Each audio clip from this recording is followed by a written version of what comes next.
Chapter 3 Why the Shark Ate Terry's Underpants. I looked at Terry for a long time as I tried to understand what he just said. I'm sorry, I said. I must have misheard you. It sounded like you said the shark ate your underpants. I did say that, says Terry. And now the sharks are really sick. They're just lying in the bottom of the tank, not moving. But why did you eat your But why did they eat your underpants? I said. I mean, how did they even get them? Well, he said. I came up with the idea using a shark tank to wash my underpants. I dangled it to the dummy over the top of the water,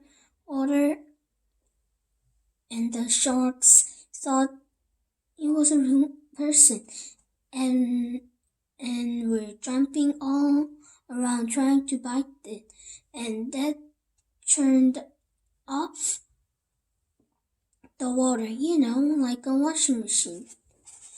So then I put the underpants on the end of the stick and lowered them into the water. But the sharks were jumping around so much they knocked the underpants off the stick and they ate them. Now the sharks were just lying on the bottom of the tank, and they've gone a weird green bottom of tank. Terry has done some dumb thing in the past, but this has got to be the dumbest ever. The top 5 dumbest thing Terry has ever done. Put jelly crystal lots in the penguin bath. Rode his horse along the beach and passed the sign that read danger, quicksand. I'm going to work out. Just fine, horse. Went rowing with the elephant friend. Took his boa constrictor to a movie. Tried to wash his underpants into the shark tank. What are we going to do, Harry? Andy says. Terry, I'm not sure, I say. If only we knew somebody who loves animals and knows all about them and live close by so they could get here in a hurry. Yeah, says Terry. Somebody like Jill. Yeah, I said. Somebody exactly like Jill. Hey, I know, says Terry. Why don't we call Jill? Great idea, I say. In the case you don't know who Jill is, she's our neighbor. She lives just on the other side of the forest, and she loves animals and knows all about them. She's got 2 goats, 2 dogs, a goat, 3 horses, 4 goldfish, 1 cow, 6 rabbits, 2 guinea pigs, 1 camel, 1 donkey, and 13 flying cats. Terry lips up.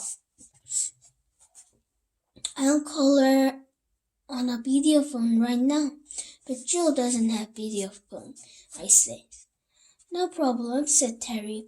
I'll use my new super flexible, endlessly extendable titanium-coated talking tube instead.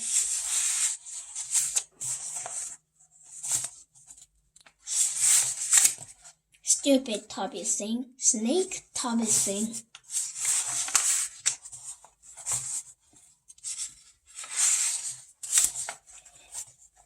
Hey, Jill, says Terry. Can you come over right away?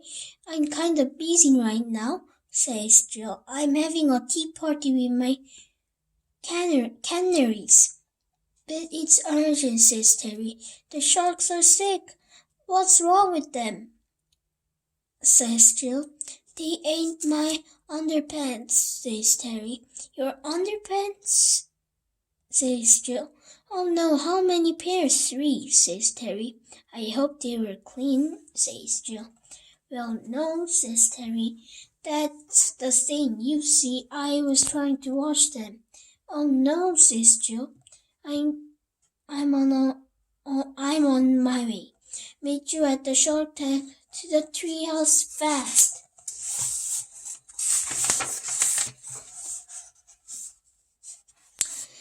Here she is now, says Terry. Wow, I say. That was fast. Yes, says Jill.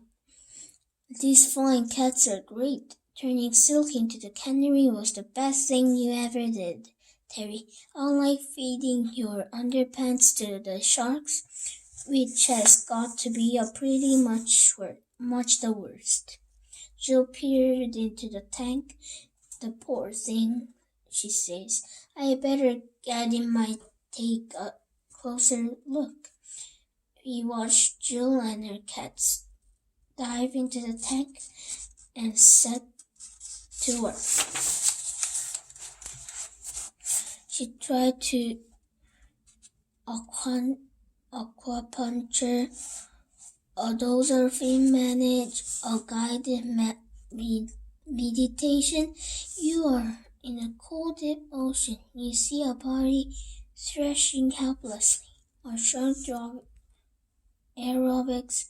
You put your dozer in a fin and then you put your chlorophyll fin out. Motivation movies, but nothing seems to work. Finally, Jill rises in the surface. They're definitely the sickest shark I've ever seen, she says. They're so sick, in fact, that I'm going to have to operate. Operate? I says. Yes, said Jill. I'm going to perform open shark surgery.